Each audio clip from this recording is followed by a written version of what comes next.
안녕하세요. 낭만보수 영우 본색입니다. 문재인 대통령이 이명박 전 대통령 특별 사면을 결정하고요. 이 사실을 가족에게 전해도 좋다라는 말까지 했지만 민주당 지지층의 반대 여론에 밀려서 결국 이게 뒤집어졌다는 주장이 나왔어요. 왜 이런 말도 안 되는 충격적인 일들이 벌어졌을까요? 문재인 대통령은 과연 이명박 박근혜 전 대통령을 사면할 생각이 있을까요? 만약 사면을 한다면 내년 대선 판도에는 또 어떤 후폭풍이 몰아닥칠까요? 오늘 영우 본색에서는 사면의 정치학을 파헤쳐 드립니다. 지난해 말 새해 벽두를 앞두고요. 이낙연 민주당 대표는 이명박 박근혜 두 전직 대통령 사면 얘기를 꺼냈다가 슬그머니 뒤로 뺐습니다. 이낙연 대표는 사면 문제에 대해서 청와대와 교감을 했느냐는 질문에 그런 일 없다고 딱 잘라 부인했죠. 구체적인 말씀을 나눈 적은 없습니다. 야권에서는요, 집권당 당대표가 청와대와 교감도 없이 대통령의 고유 권한인 특별 사면을 먼저 치고 나오는 것, 이거는 불가능하다는 의견이었죠. 그런데 아니나 다를까 최근에요, 국민의힘 고위 관계자는 이재호 고문으로부터 직접 들은 얘기라면서요, 이낙연, 박지원 측에서 이재호 고문에게 사면에 대해서 이명박 전 대통령의 가족에게 얘기해도 좋다, 이런 말까지 했다는 겁니다. 유승민 전 의원도 문재인 대통령은 임기를 마치기 전에 당연히 두 전직 대통령에 대해서 사면을 해야 한다고 목소리를 높였습니다. 문재인 대통령께서 자기 임기가 끝나기 전에 우리나라의 품격이나 국민 통합을 위해서 사면을 하시는 게 맞다. 두 전직 대통령 사면 문제가 지금 현재 대한민국 정치권에서 매우 뜨거운 감자가 되고 있음은 분명해 보입니다. 그럼 도대체 왜 전직 대통령 사면에 대해서 문재인 대통령은 단호하게 결단을 내리지 못하고 논란만 일으키게 됐을까요? 문재인 대통령의 입장에서 한번 생각해 보죠. 우선 문 대통령은 두 전직 대통령을 사면하게 되면요, 중도층 흡수와 국민 통합의 효과보다는 오히려 지지층만 분열시킬 거라고 판단했을 겁니다.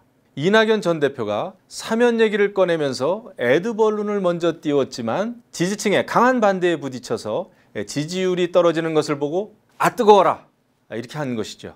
문재인 대통령은 지난 1월 신년 기자회견에서 결국 사면의 대전제는 국민 공감대가 형성돼야 한다는 것이라면서 사면 카드를 다시 주머니에 넣었습니다. 국민들이 사면에 공감하지 않는다면 사면이 통합의 그 방안이 될 수 없다고 생각합니다. 근데 여러분, 까놓고 얘기해서 역대 대통령들이 단행했던 특별 사면치고 전 국민의 공감대가 형성된 후에 사면을 했던 경우가 단 한 번이라도 있었을까요? 또 그것이 가능한 일일까요? 어림없는 일이죠. 군부 정권 시절 자신에게 사형 선고까지 내린 전두환, 노태우 두 전직 대통령 사면을 김영삼 대통령에게 건의한 김대중 대통령 당선자, 과연 국민의 공감대 속에서 그런 어려운 결단을 내린 것일까요? 아닙니다. 27년 동안이나 감옥에서 복역한 남아공의 흑인 인권운동가 만델라 대통령이 전 국민의 공감대 속에서 과거 흑인 탄압 세력들을 용서하고 포용했을까요? 아니죠. 더 큰 국민 통합을 위해서 결단을 내린 것입니다. 국민 공감대가 이루어질 때까지 기다리고 그 위에 올라타서 결정을 한 것이 아니라 먼저 결단을 내려서 국민을 통합으로 이끌어간 거죠. 그것이 진정한 리더의 모습이죠. 두 전직 대통령을 적폐의 수장으로 몰고 편가르기 정치로 온 국민을 두 쪽으로 만들어 놓고 국민의 공감대를 기다려 봐가면서 사면하겠다고요? 차라리 두 전직 대통령은 애당초 사면의 대상이 될 수 없는 적폐라고 솔직하게 털어놓으면 소신이라도 있나 보다 여겨질 겁니다. 그렇다면 문재인 대통령은 두 전직 대통령 사면 카드를 완전히 버렸을까요? 아니라고 봅니다. 왜냐고요? 가장 중요한 이유로는 사면 카드를 대선을 앞두고 야권의 분열을 위한 무기로 활용할 수 있으니까요. 만약에 이번 서울과 부산시장 재보궐선거에서 여당이 참패를 하면 민주당과 여권 지지층은요, 심각한 분열에 휩싸이게 되죠. 당장 이낙연 전 대표는 대선에서 상당히 멀어지게 될 겁니다. 당 대표였으니까요. 그럼 이재명 지사는 지지율이 견고하게 유지될 것인가? 그렇지도 않을 겁니다. 이번 선거에서 민주당에게 가장 불리한 이유가요, 문정부의 부동산 정책 실패와 LH공사 땅 투기 사건 아닌가요? 지금 여권 내부에서는요, 이재명 지사와 아주 가까운 인사들이 LH 사건을 폭로한 것이라면서 이재명 지사에게 지금 부글부글 불만을 품고 있다는 소문이 아주 파다합니다. 이렇게 되면 여권에서는 제3의 친문 대권 주자를 또 한 명 띄울 수 있죠. 이처럼 여권이 분열 상태에 빠지게 되면 대통령과 여당은 야권도 분열시킬 생각을 하게 됩니다. 바로 전직 대통령에 대한 사면이라는 카드입니다. 일단 사면이라는 카드는요, 정치적인 여파가 매우 클 겁니다. 전직 대통령들이 사면되면 일단 전직 대통령들의 측근들은요, 모이게 돼 있죠. 또 이런저런 정치적인 발언들도 걸러지지 않고 마구 쏟아져 나올 겁니다. 언론은 또 이것을 극대화하겠죠.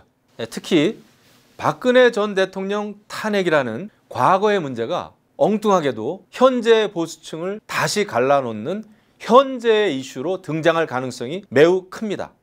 박근혜 대통령 탄핵 소추에 찬성했던 정치인들, 또 대권 주자들, 박근혜 전 대통령은 아무런 죄가 없다고 아직도 믿고 있는 친박 세력들, 또 박근혜 전 대통령을 수사하고 감옥에 보냈던 검사 윤석열 전 총장에 대한 재평가 등등 보수가 분열될 가능성이 있는 것이죠.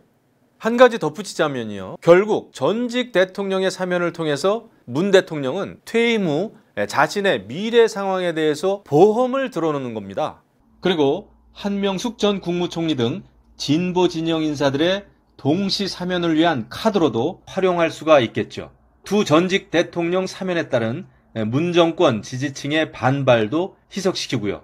정치적인 보복이 악순환되는 우리나라의 정치 상황은 그 누구도 안심시킬 수 없는 것이죠.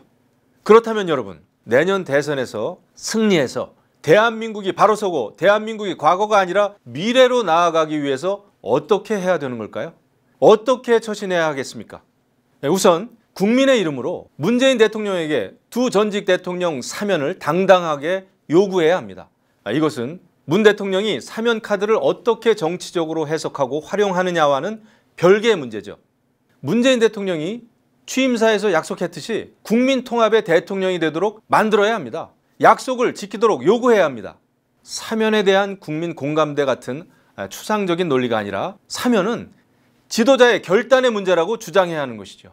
또한 보수 진영도 과거에 잘못이 있었음을 인정해야 합니다. 또 보수 진영 내에서 서로 정치적인 견해 차이와 정치적인 선택이 달랐음도 인정해야 하는 거죠. 우리는 서로에게 미안한 마음을 가져야 합니다. 그래야 탄핵의 강도 건너고 선고도 이기는 거 아니겠습니까? 진주는 조개가요, 자신의 상처를 치유하면서 만들어낸 것이라고 합니다. 우리의 과거 상처는 우리를 더욱 단단하고 아름답게 만들 겁니다. 우리는 사이비 진보 진영과는 달라야 하지만 과거의 우리와도 달라져야 합니다. 편가르기 하는 정치, 촛불 정신만 강조하면서 나머지는 다 적폐로는 사이비 개혁, 온갖 부정과 불법을 저지르면서도 반성이라고는 하지 않는 위선의 정치가 아니라 진정으로 국민 모두를 위하고 더 큰 대한민국을 만들어가는 통합의 정치를 준비해 나갑시다. 낭만보수 영우본색이었습니다.